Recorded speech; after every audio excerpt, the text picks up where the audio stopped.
We could be playing this game till we're like 100. Yeah, I think the heat death of the universe is a lot more inevitable than the conclusion of this game, to be honest. That's true. It's true. Hey guys, how's it going? How was your week? Pretty good. Awesome. Good. Much better than last week. I'll give it an A-. It's improved 1 week. What 1 week can do. You know what's funny is, you know how you always make fun of me because like I avoid the internet unless I'm like doing work in it. I literally discovered Joe Obama memes. Yeah, I know. It's sad. I just discovered them. They're amazing. You're not that old. You're okay.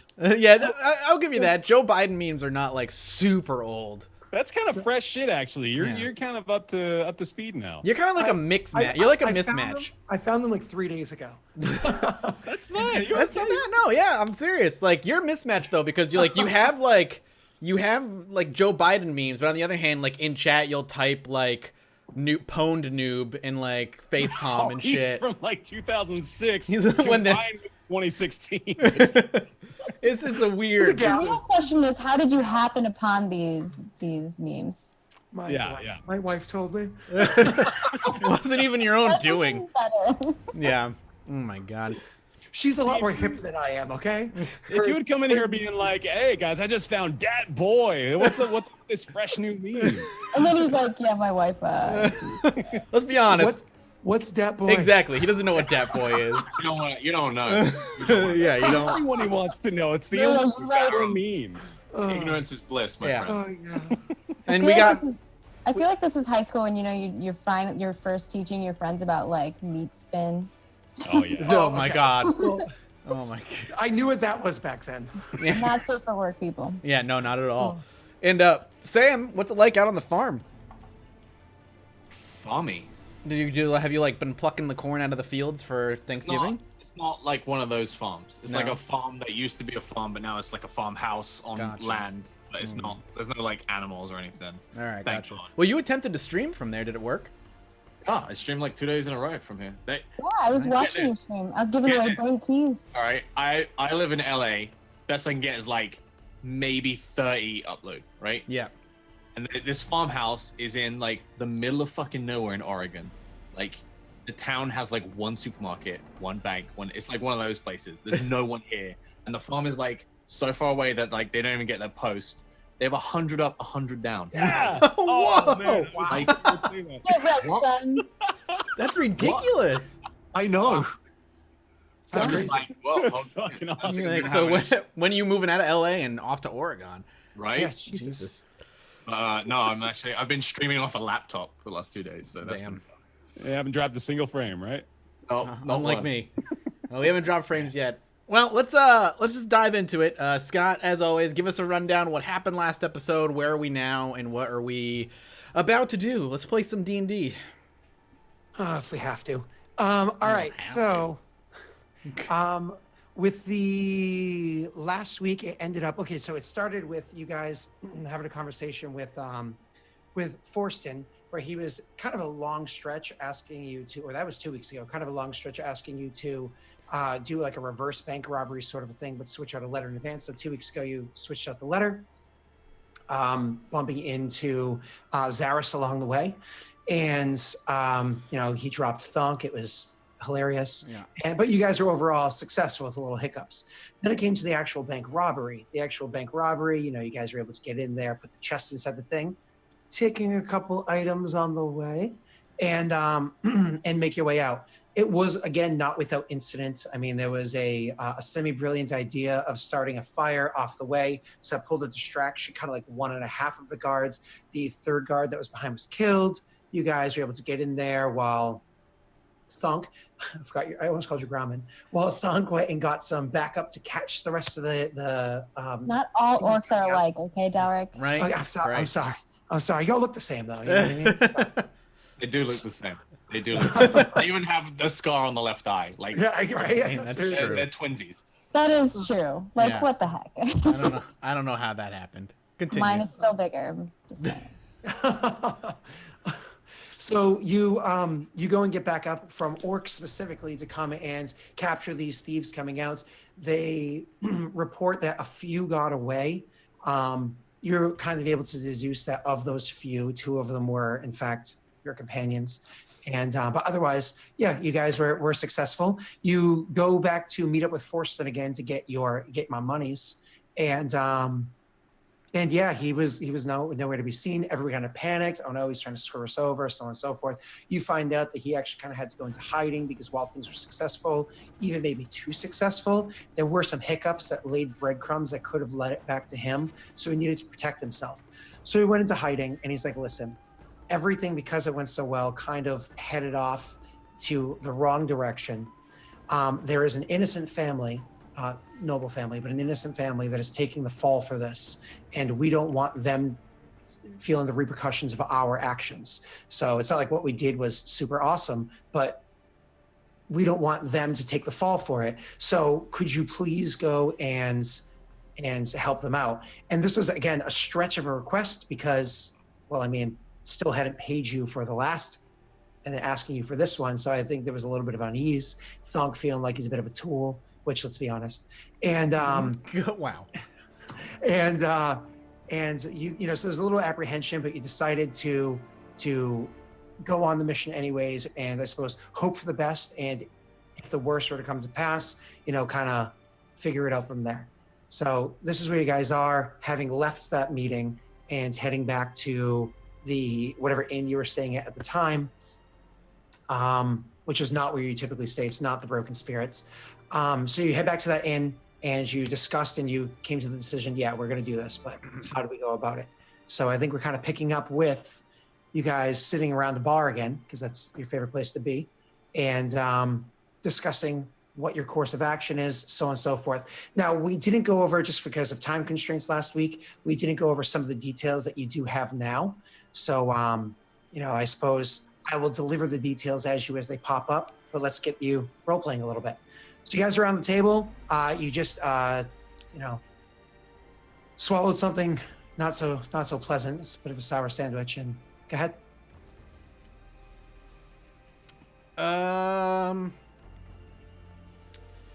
I mean, it's pretty clear that Thonk doesn't want to do this. He feels like this is none of his business anymore. We haven't gotten paid. He just wants his money and to move on. Grauman's also pretty upset about it. And obviously, I mean, you saw in the meeting that he doesn't trust Forston as much now, but he can tell that, like, Forston is pretty fearful. So he kind of thinks that this might be the right thing to do. And he wants to help the family. Like, he does think that that's the right thing to do. But he's contemplating all of this while also drinking. It's the only way. Do we know who, like, did you give us, like, the name of the family? I don't remember. I did not last night. Yeah, we kind of slipped it up at the end there. The family name is Calvos. Calvos. Do we roll? Does anybody know who those are? So right off the bat, because I don't know, I don't remember if we clearly defined this before, whereas Grauman is a half-orc from another land. Thonk is a half-orc from around here, not the city necessarily, the city-state necessarily, but from around here. So both, right off the bat, both Thonk and Rye know exactly who that family is, but I'll give the other two an opportunity to roll a history check to see if they know as well.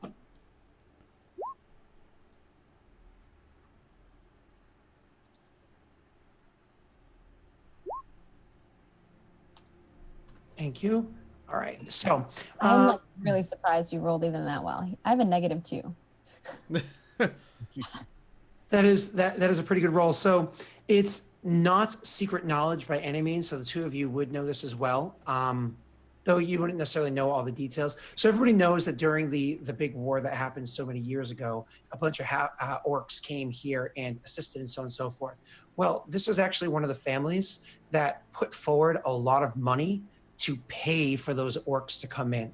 So when the orcs, they actually sent word out to the mountains and whatnot to say, come, we will give you a place to stay. We will give you lodging. We'll give you weapons if you need them. We'll give you food if you come and fight this war. If you don't fight this war, it'll kill all of us anyways. So this is one of the primary families that actually sent word to the orcs, to the orc leaders, to try to mobilize them, to bring them in to defend this region.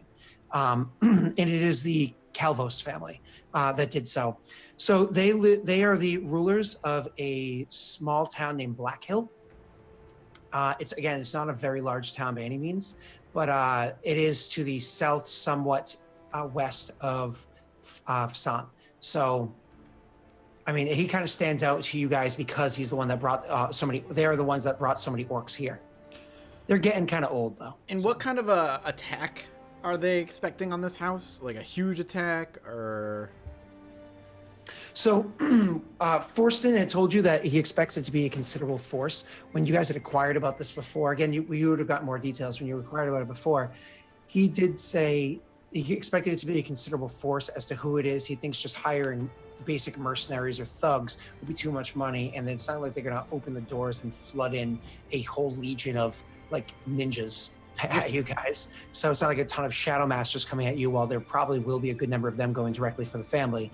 It's very likely that on the bordering areas of Thesk, they would be hiring out gnolls that tend to hang out more in the plain regions. Just go out there and just hire them up. They're cheap labor. They're cheap war labor. So they could hire up like a group or a tribe of gnolls to come and do this attack. So if there is a large attack, it's very likely that that's what it is. Whether or not there's a large attack, it's also very likely there's going to be a number of shadow masters that attack the family directly. I think we're supposed to be the people that like warn them that this shit is going down, right? So Warn them and protect them, I think. Warn and protect, yes. The sooner we leave, the better. I'll kind of put my palm on the table and stand up and say, I can talk to somebody who can possibly send help to help protect them while you go warn the family. It'll be but 20 minutes or whatever time measurement we use in this world before I meet you at their estate. Their estate, again, it's about 30 miles south of here, so it's not a quick walk. It is about a day's travel. Well, I can catch up. I'll say I'll attempt to catch up with them on the walk. Sure. But I can say I have somebody I can go talk to hopefully send help. If they're going to be bombarded by gnolls, especially, we might as well do that. So I'll say that and see if anybody says anything. If nobody says anything, I'll make my way and be like, I very to the point. I'm going to go take care of this right now. So you're gonna go like recruit some more people to help us out? I'm going to go talk to somebody, yeah. Yeah. Grauman thinks that's a good idea, but he just like kind of nods at you and continues drinking. Okay. Otto's kind of sitting on the table like this. He's just been sort of pondering the situation for a while, kind of playing with a coin in his pocket between his fingers, kind of like a poker player would. He just looks up to you and just nods you off and still kind of lost in thought. Okay.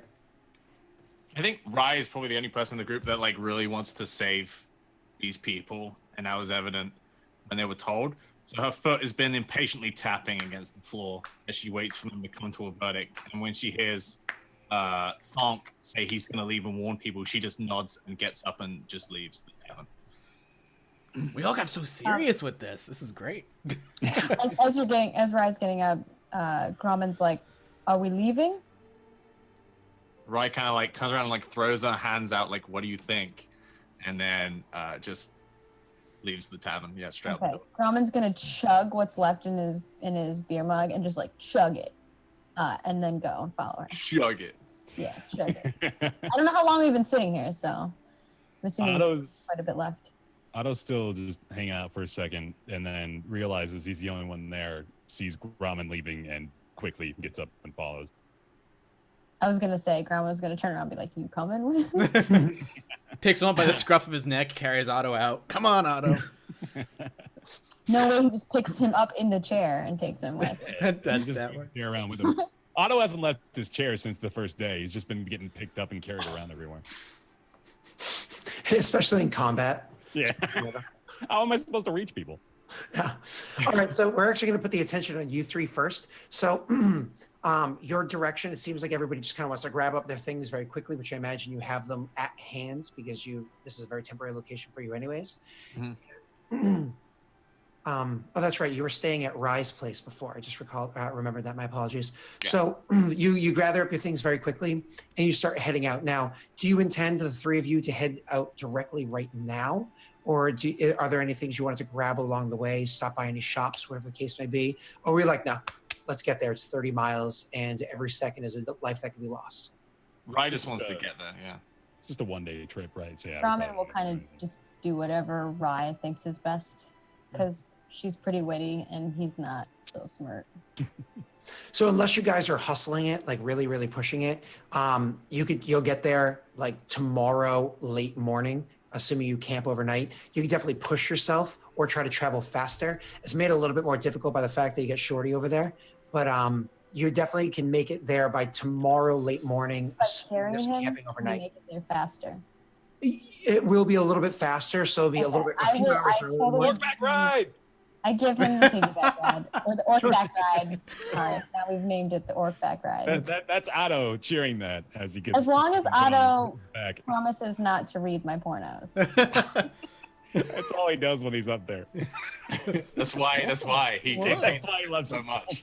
He's just like still trying to figure out the orc anatomy. He's like, I just imagine you it's taking Otto fascinating off to the me. back after the long. It's like, why is my back so damp? Aw. Oh. I was gonna say they're really just posters of Rye with somebody like hand drawing some. what we do need to do is find someone who can make us like a little holster for you back there. Yeah, that's definitely a necessity moving forward. So then the last question, I suppose, is more to Gromit. Then, do you want to push it throughout the night, take a couple quick rests, but do not stop to sleep? We can worry about sleeping when we get there. Is that like speed is of the essence?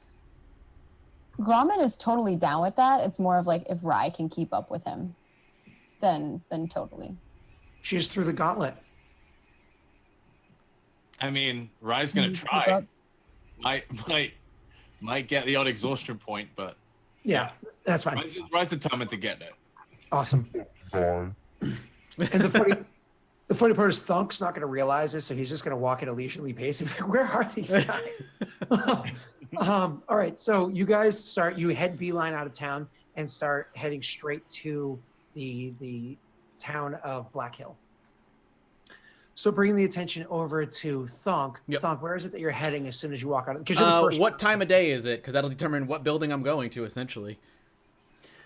It's really, so when you had met up, it was the evening, because Okay. you had just met up with him in the evening, so it's nighttime. So then I'm going to his outskirts offices. Sure. that's where So I'm at this point in time, we're getting closer to like 11 o'clock at night. Like it's dark, it's late, so on and so forth. But you go into the offices in the slummy part of town, Yep. right? So that is who you're going to go visit. Yeah, you know. I see. Yeah, I forget his name. So No, it's I actually forgot for a second. Gratz. Gratz. There you go. Yep. Gratz. I got notes. That's good. Yeah. So Gratz, and I assume you go there just like a heavy pounding on the door. Yep. So without any candles being lit or anything like that, after a moment of just silence, then you hear a couple of like boards creaking on the inside of the house. The house isn't in very, like I told you before, it was a bit of a shack. So you hear creaking boards on the inside as steps are being made, so until finally the door opens up. When the door opens, it swings open, and there's a sword kind of pointed at you. Realizes that it's not a threat, and puts the sword down and says, "It's a late hour. What is it you want?" I won't say anything, and I'm just like gonna try and take a step in past him. Like I don't want to talk about this on the street. As you take a step in, there's kind of like that moment where he hesitates, but then lets you in. Okay. Once the door shuts behind, I'll take a few steps forward and then turn. I'm assuming he's still near the door. Absolutely. And again, the room is completely dark, but it doesn't affect you guys very much. It doesn't matter that much. I have a temporary solution for as many orcs as you can spare. Not only will it sate their bloodlust, but it will gain them honor amongst those in the city. It almost sounds too good to be true. The nobles, what's their name? Cavill? It's Calvos. Calvos? Okay, there you go. The noble house of Calvos is going to need some defending from an oncoming assault. As soon as you say the name, he kind of like perks up. Yeah. He obviously knows that name. Yeah. And he says, oncoming assault, what is it you mean? There's an attack being sent to their estate. My 3 companions are already on their way. I decided to pay you a visit first. How is it you keep knowing of these things? I know the right people. Or the wrong ones? You're high up in the chain of command for the honorables. I take care of what's necessary on street level. And my priority is that of Grumsh and nothing else. If I can sate the thirst of 5, 10, a dozen of our kind, and in turn it earns your orcs honor amongst the nobles, and then I say we've struck a fair deal. You say 5, 10, a dozen. However many you can spare. How big is this assault? We didn't get details, right? Like as how big you would not know that, sadly. Yeah. So I let him know, like, all we know is an attack is coming.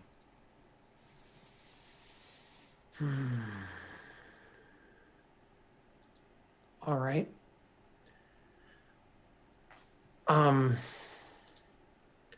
Do we have any idea, any details about this attack, or is this something that I'm going to have to walk into blindly? I know that I know like it's just going to be mercenaries or some like pay for hire, like somewhat monstrous humanoids being sent their way, right? Yeah. That's all I really know. So that's what I'll say. Like a handful. Well, you know, it's the same people that they caught before that are doing it. Yeah, that are hiring. Yeah, I mean, I'll tell him it's tied to the job that I sought help on earlier. Same group of people. Oh, so you've crossed them. I did my job. I don't care if who crossed what. I'm looking to get paid, and I'm looking to sate the bloodlust of my brothers. That's all. Was it the Calvos family that paid you to do that job? A middleman was our contact, and that is it.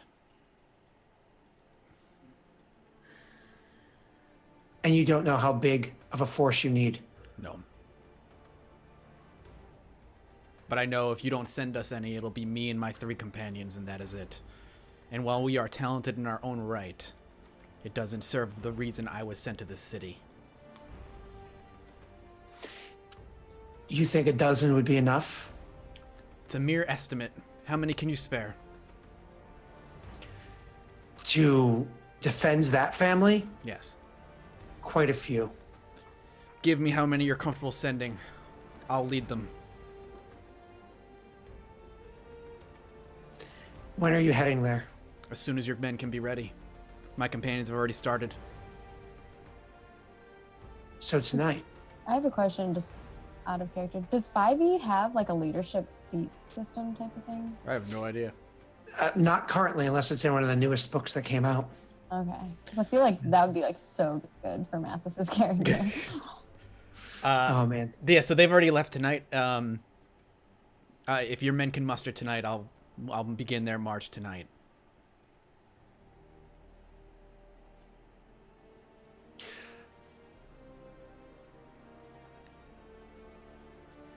I don't know why you're even thinking. He's contemplating. He's obviously thinking about it for a while, and he's like, I'm trying to weigh the options of whether if it's better for you to leave now and to be with them in case the attack is sooner, or if you should wait for the force. I can tell you this. Your choice. If you wish to be there and to be there sooner rather than later, then I can give you a handful now and you can have them with you, but then more will follow afterwards. How long afterwards? What is the earliest you can muster the maximum force you plan to send? I can tell you the latest will be tomorrow night. The latest will be tomorrow night that they leave. And then, of course, it takes time to get there. I think about it, but knowing that might be too late, because we don't know when the attack is going to happen, right? Like, they're gonna, if they push, the other 3 are going to arrive tomorrow night when these guys leave. So it may not be worth waiting. So I will take what he can spare now. If who pushes? If the 3 of them push, like, and walk and gain the exhaustion point, like, on and off, like, if they push, they'll be there within like 11, 12 hours. So by like tomorrow afternoon. Yeah. That's fine. I still don't want to necessarily wait till tomorrow night to leave. Like mid-morning tomorrow is when they're going to get there if they push. Yeah, but even if they wait, like, this guy decides to wait till tomorrow night to send the rest, it's still like a long wait. We don't know when the attack's going to happen. So for safety's sake, I guess I'll just take what I can now. I really like to leave with all of them, but that risks the other 3.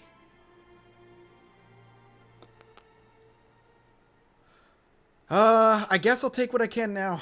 That'll be my agreement. I'll take what I can now. Would you, do you want to stay here while I gather them together? I'll nod.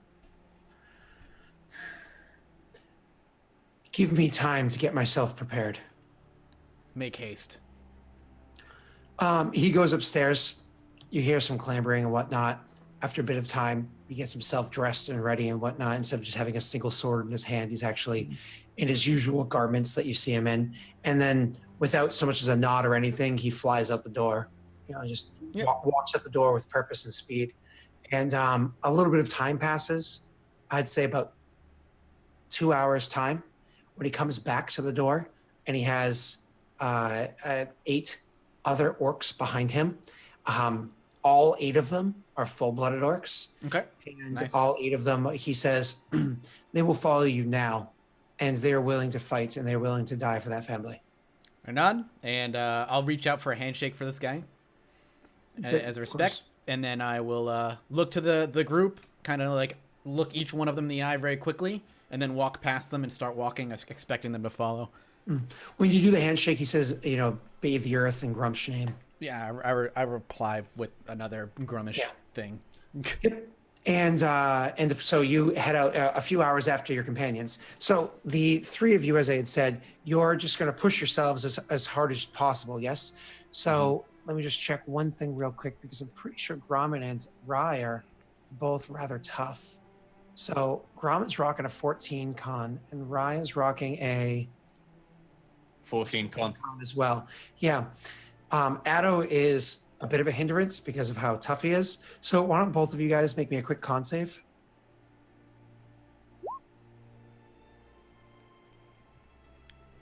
Okay, so the 2 of you, Addo is not quite as tired, but obviously he's tired because it's been a whole night. Unless you're passing out back there, Addo. I think I'm okay. Yeah, I don't see why you couldn't fall chilling on asleep, Grommet's back, right? Yeah. Do you take the back of the hood and just kind of like fluff it up? Nice little nap. Yeah. You could be singing us songs while we're traveling. Oh yeah, I'm just singing about what we passed by. Starting to get annoying after a while. I'm just up there like, there's the 14th rock that we've seen this hour. Twanging on your lute. So it's actually kind of funny because as you guys are traveling, which again, it's a long period of time, you're going as long as you can without breaks, keeping as fast as a pace as you can, which despite being significantly smaller than Gromit, Rye is very quick. So she's pretty easily able to keep pace with Gromit's long stride. So when you do stop to take your little rest, whether it be grab a drink, eat some food, so on and so forth, Addo does have the ability to play a little song, bring up the spirits a little bit, kind of cheer people up. One of the things you do notice is it does in fact cheer you up. It does actually bring almost reinvigorate your step and kind of chase away that wariness a bit. So when you do arrive,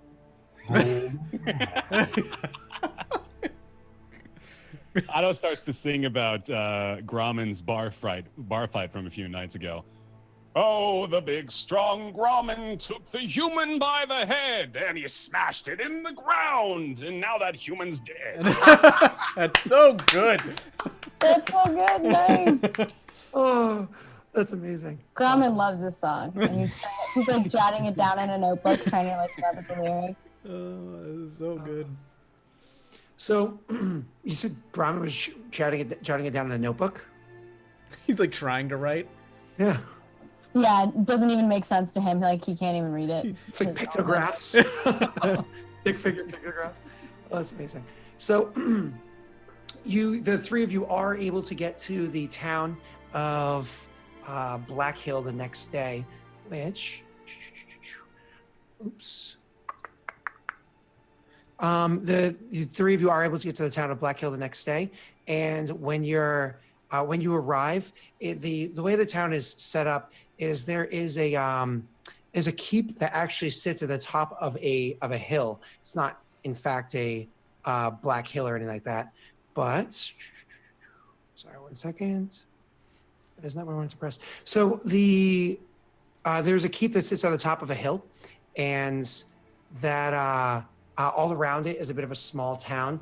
I mean, it's not like it's a big bustling town. There's shops, there's an inn, tavern, so on and so forth. There's a small church here. There's a manor, stuff like that. But there's also farmlands that spread beyond the immediate town. So, and bam, there you go. Now you can see it. So there you go. That's what I was trying to do. My apologies. No, it's all good. So the keep that sits on top of that hill is obvious where the family is, and the town that rises around it. It is, because it's a bit of a farming town. As you guys are walking in towards it, you already see the farmers out doing the work. This is the middle of the summertime. As you get closer into the town itself, you see that, sure, the bakery is opening its windows and up and ready to run and everything. And other people are starting to come out into the streets and do things. By the time you get to the center, to where the actual keep is, as I said before, it is like mid-morning, like a 9:30 kind of time. And the three of you approach the keep. So as you approach the keep, I'm assuming you go straight there, yes? Yeah. Okay. So as you approach the keep, there's a large road that goes up to the outsides of it, and big double doors. These are very, very large, heavy reinforced double doors. Not necessarily very large, but definitely heavy reinforced double doors that are on the outside of this keep. You can see that the stonework around it, this is an old keep. It's seen its years, and you can also see little spots here and there of where it's seen battle before. But the doors are in fact open. There is a single guard that stands on top of the walled area above and looks down at you. There's two guards on either side of the opening itself.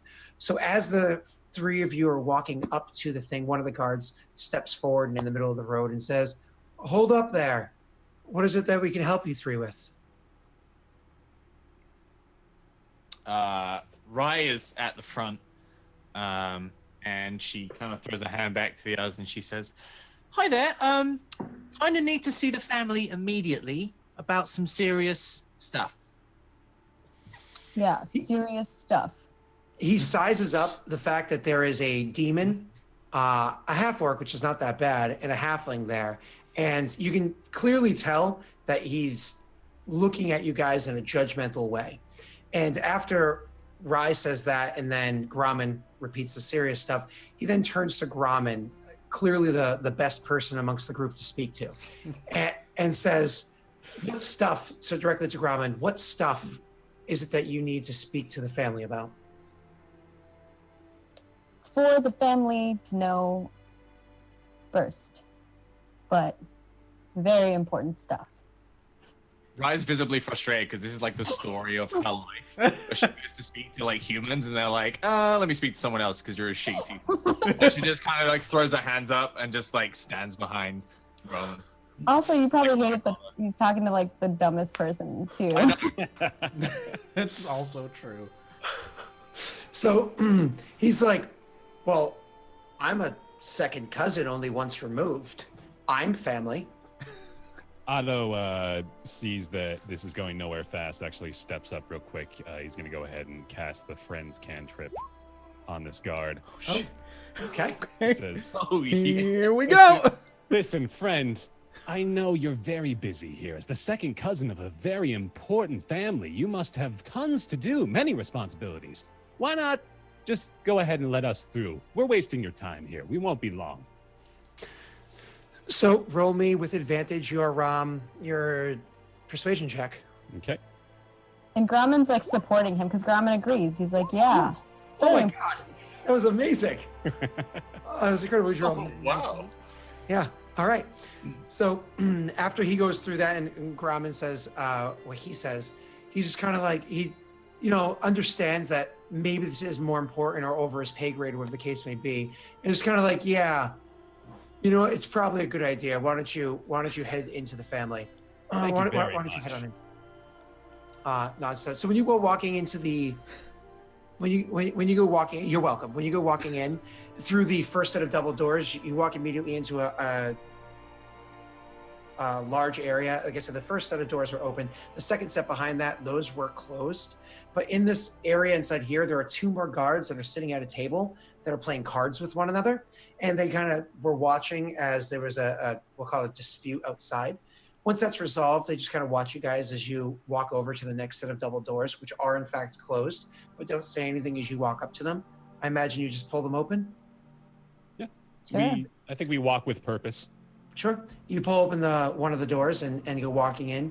Inside there, you see a large courtyard. The courtyard is not like this nice, beautiful courtyard with grass perfectly cut or anything like that everywhere, and little flower gardens and a nice tree. It's actually just a plain dirt courtyard that looks at as I said before, this is a keep. And it's built very well, and it's built well to defend itself. And there are various areas all around inside this keep, just in a quick looking around and taking it in. You can see the various different little arrow slits and whatnot that are constructed around this building. But almost immediately in front of you, when you first walk in, there is another set of double doors that go into the immediate building in front of you. So I imagine there are, again, guard on either side of these. Now, as you guys are walking through and seeing these guards, you've seen 6 of them in total. While they are fully dressed, fully armed and whatnot of guards, one of the things that Grommen can quickly size up is, compared to the guards that you see in Fasant, you know what I mean? And definitely compared to the guards that you saw when you were doing the reverse robbery. Some of them are very young, some of them are much older. They don't really seem as sure about themselves with the way that they hold their weapons and whatnot. They're a little green, you know what I mean? So it's not like these are trained warriors that are veterans to great wars, you know, that those are not these guards. Yeah, So they're again, not as green as me. So as you guys walking up, again, there's a guard on either side of this set of double doors, and you kind of walk up and they say, "Oh, what are you doing here?" One of them does. They just say it to the general 3. Family. Did you have a meeting with them? Rise's No, face but this is important. Very important. One of them nods and says, "Oh, yeah, that's right." One of them nods and says, "Do you have a token of faith or something to identify yourself with?" He looks at Rye. I just leans out from behind Grommen and she's like, "Do you have a death wish?" So, reminder, you were handed a letter with a seal on it. I was actually going to say, I thought maybe we had actually something we could use. Yeah, I thought, didn't he give it to you, Rye? Or did he give it to me? He didn't give it to me. He fucking hated me. Oh, maybe he gave it to me. I'm having a strop right now. I don't know if you can tell. I'm like, wondering if he gave it to me or Thunk. I would assume we have it, so I probably have it. Sure. I put it in my bag because it makes sense for me to carry it. I've been carrying everything else. Yeah. First I pull out a scroll and I open it up, Warren, put it back. Take out the next one, and I realize it's still sealed, so I am like, this thing? You take it and look at it and say that this is, yes, if you're delivering this, you can go right in. So they hand it back to you and no arguments whatsoever. They open up the door, and when you guys walk in, you can see there's a carpet that runs the length of the chamber that you walk into. This chamber has like a little hallway here and a doorway that goes off over there and a doorway that goes off over there. But this is kind of an impressive chamber that rolls a long length and ends with a noble seat at the end. So this is a bit ostentatious from other nobles that you might see in the area. It is very much like, yes, you know, I am your king, behold me. And it's decor, the fact that you have this long carpet that goes straight up to the throne chair. There's a pillar on either side running the length of the walkway, so on and so forth. So as you guys walk in, and you do see at the end of the hallway, there is a gentleman, an older gentleman, much older gentleman, sitting atop of the chair with a older woman, no, not nearly quite as old as him, sitting at his side. And then there are 2 other people that are standing inside the room that are having conversation directly in front of them. There's one step up from the regular walkway to where it is that the 2 of them are sitting, but the step up is to a larger platform, and the 2 people that they're speaking to are standing on atop that platform. So it's very obvious that they have a good enough rapport that they're that close to them. So inside this chamber, you do see another guard that's standing there who turns their attention to you, but the other guards clearly open the door so they don't get all defensive or anything, get rigid at all. And the three of you, I assume, just start strolling in. Yeah, Grauman's like, it's purdy in here. So as you approach the group of 4, 2 sitting, 2 standing, do you say anything along the way, or do you keep silent till you get up close? Grauman just says it's pretty and keeps walking. Mm-hmm. We stay quiet. Okay. So as you approach the conversation, clearly, like, you kind of pull the attention of whoever it is that the older man is there. And they, after a moment, as you guys are getting closer, more than half the distance, kind of hold up a hand for everybody else to quiet up, and turns their attention to the three of you and says, I'm sorry, I do not know any of you. To what do I owe this pleasure? We are here to deliver a very important message, but probably private is best. Very well. This wasn't a particularly important conversation. We can just finish this later on. And one of them says, yeah, I imagine we could do so. He says, we'll discuss things over dinner then. Why don't you the two of you come back and bring your wives with you. We'll discuss it then. And they seem very happy with that. And so, they a handshake to the gentleman and the lady that are sitting, and then they turn and walk out, kind of looking you guys up, like, who the hell are you, as they're walking by. And do you wait until they're out of earshot, or like completely out of the chamber before you begin? And then completely out of the chamber. And then when they shut the door or whatever, I'm like, what's your last name, Rye? I Or have did one. you ever give it to me? No, I don't have one. Okay. He's just like, Rye will deliver it. What am I delivering? The message? The message, yeah. Rye steps up, and she removes her hood. Very obviously, horns are visible, and she kind of leans one elbow on the table, and she says, "Someone's gonna attack you. A big force, and we have come to save you." And then kind of throws her arm back to reveal Otto. Very proudly letting him Standing proudly.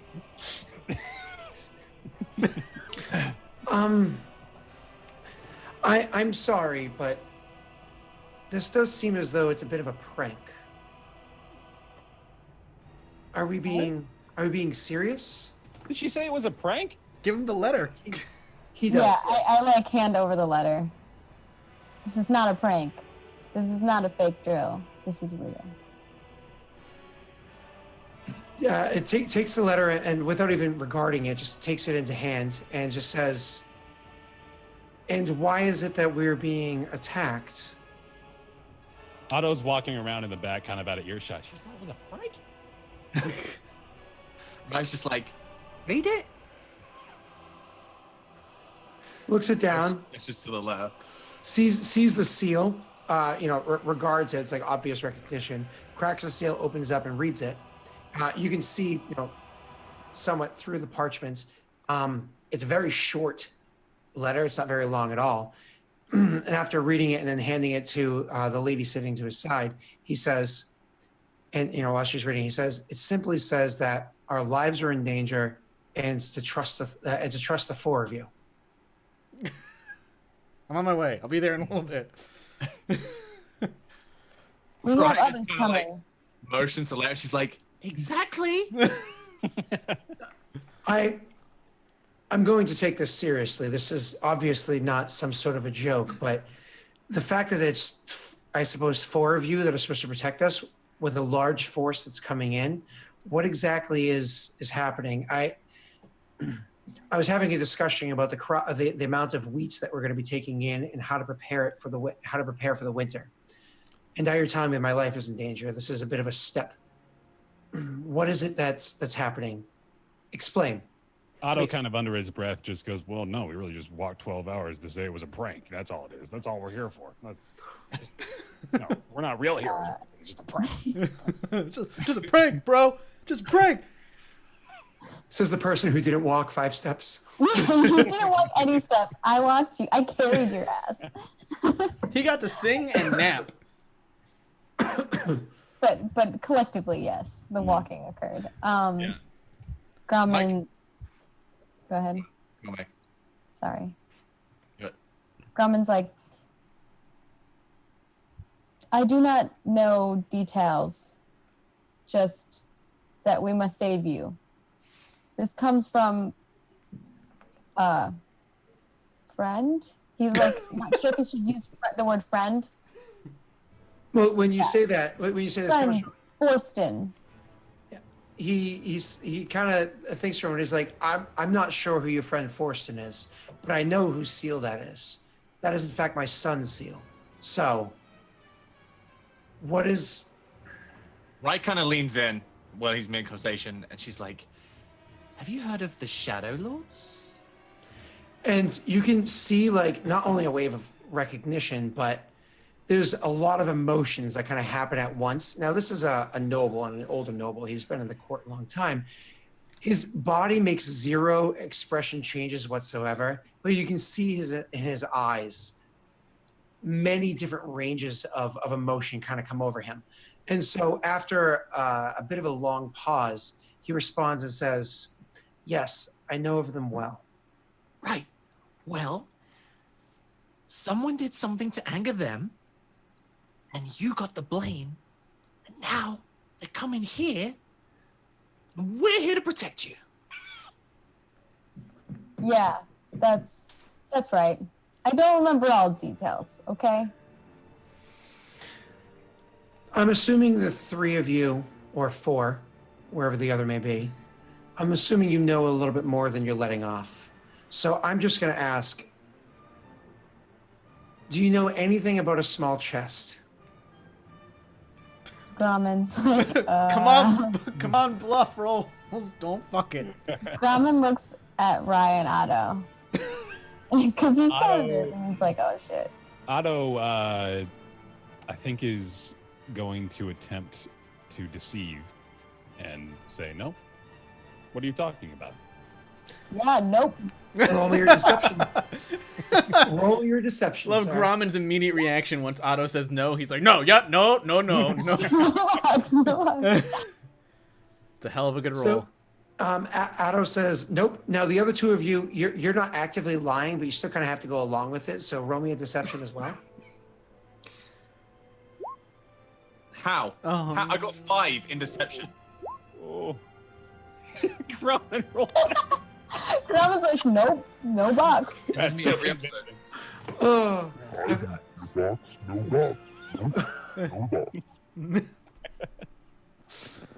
sorry, Sam. So what?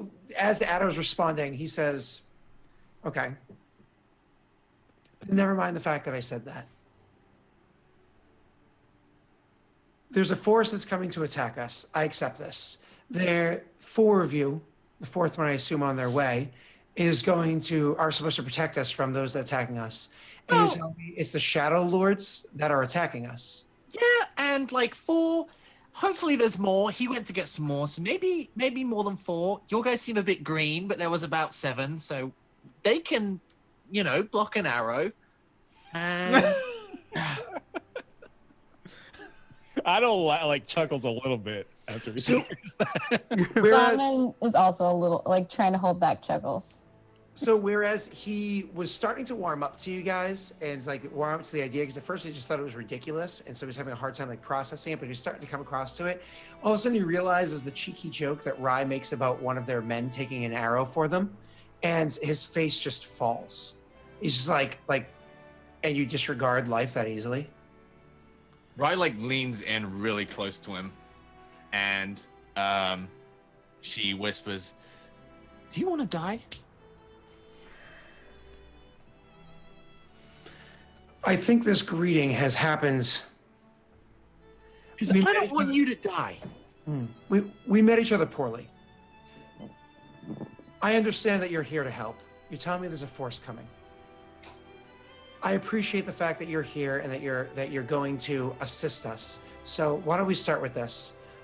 You don't know what force is coming, or you do? And what is it that our plan is to stop the force? Or are you just here to lend your services and maybe we'll come up to with a decision together.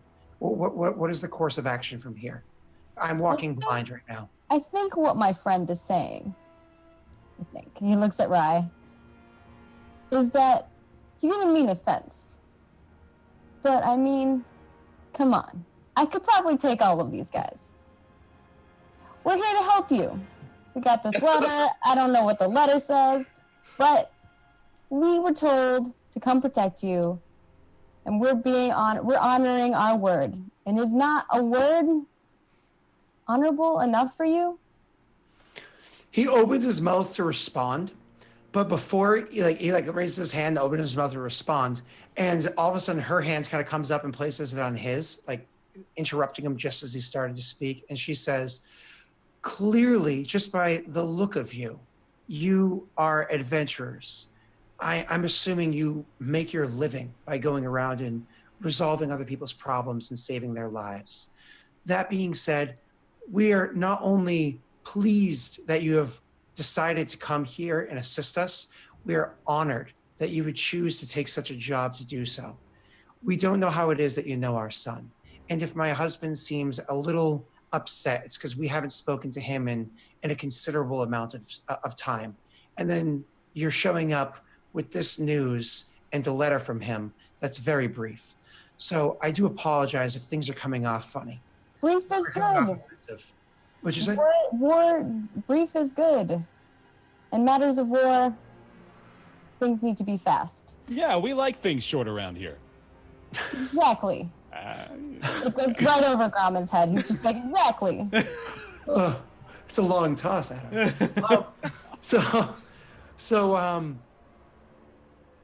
You guys say that stuff, and she chuckles a bit to Addo's joke, and then she says, "Yes, we won't go into our family matters.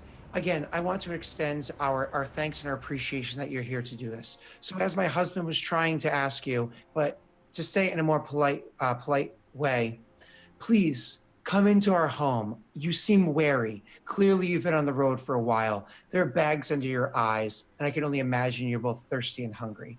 Maybe we can offer you a bed to spend the night and some food to eat. But first we need to go over some information. So why don't I show you to a spot so you can wash up? I'll have my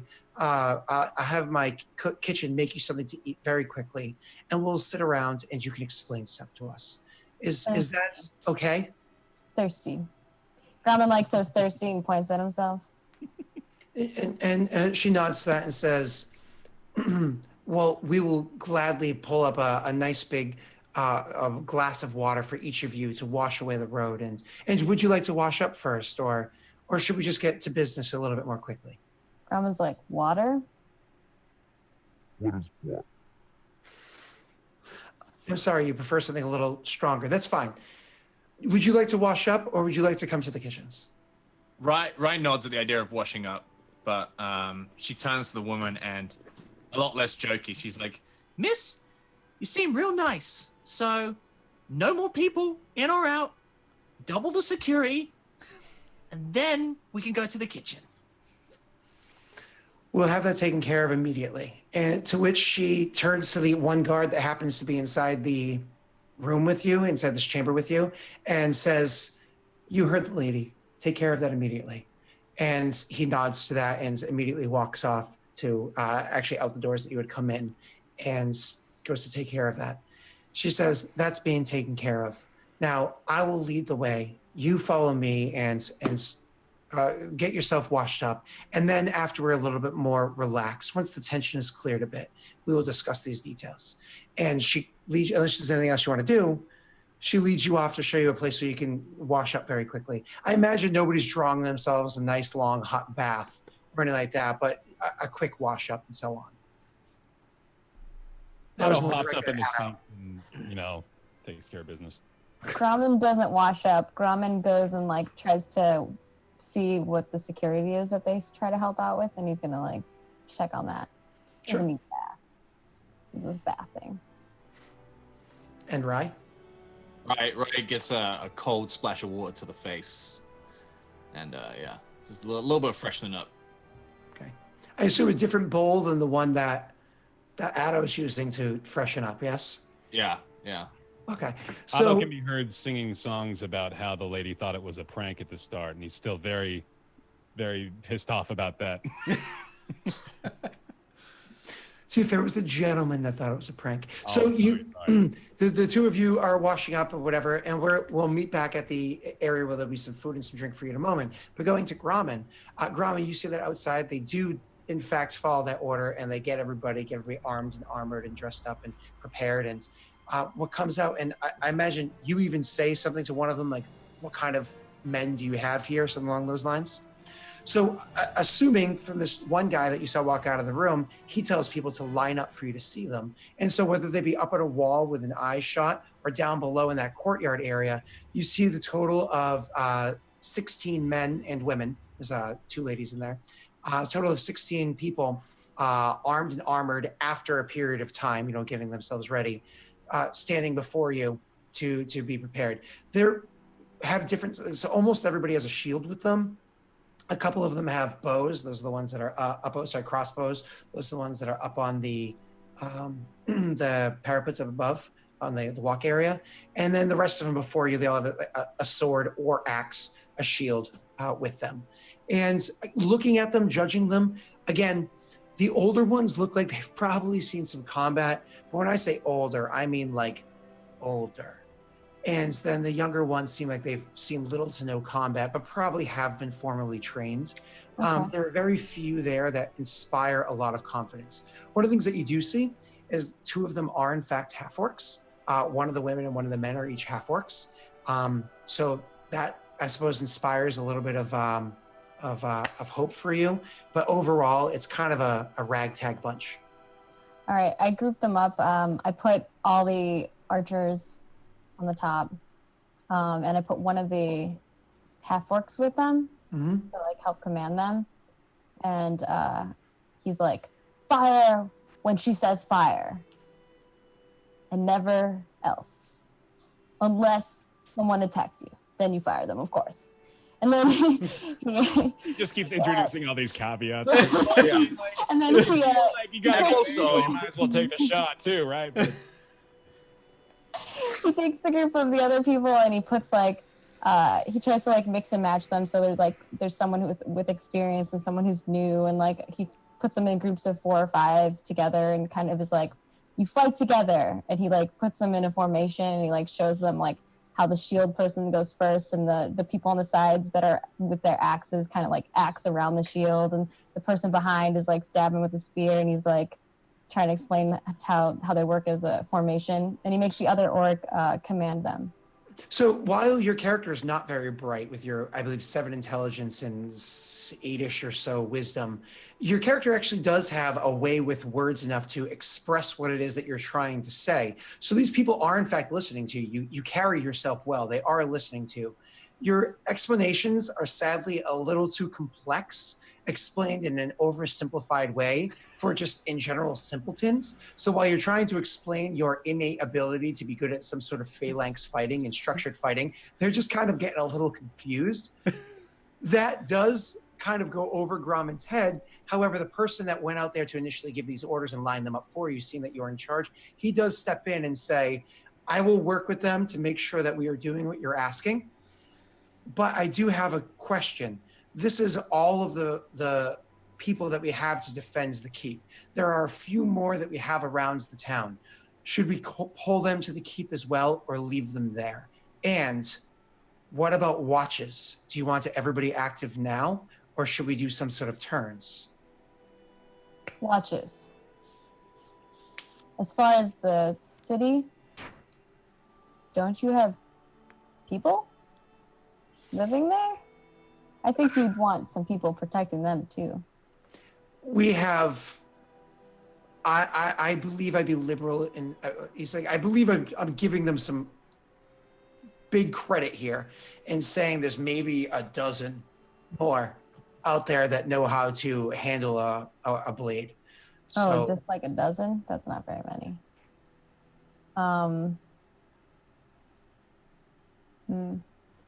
Because this is the whole town, right? That's a big town and the keep is just that middle part, right? That's where we're at. Mm-hmm. That's a lot of people to protect. But I guess our main concern is the family. Usually when there's, and it's kind of like as you're somewhat talking out loud, though I'm sure not these exact words. Yeah.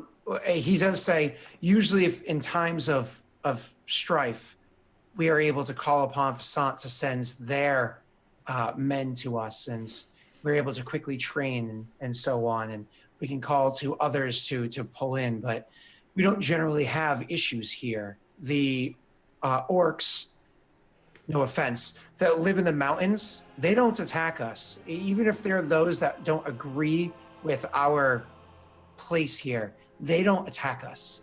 So we don't usually have issues here, and our town has grown a little sleepy in the past decade or so.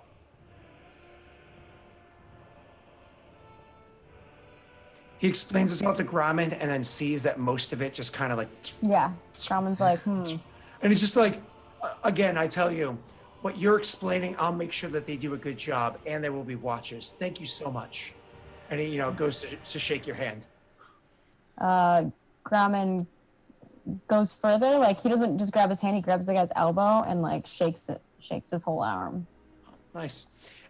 Not quite accustomed to your method but he kind of goes along with it the best of his ability, which is kind of like one of those moments where it's like, hey, oh, yeah. And then as Grommen goes back inside to see a very irritated group of people that have, well, at least two of them are irritated, I imagine, sitting around waiting for Grommen for a long period of time because they were prepared quickly, and he did quite a bit outside. We can actually take our break here because my beer is empty. So. Yep, that's fine. All right. Okay. We will be back in about 3 or 5 minutes. Go grab drinks, everybody, and we'll see you shortly. Woohoo.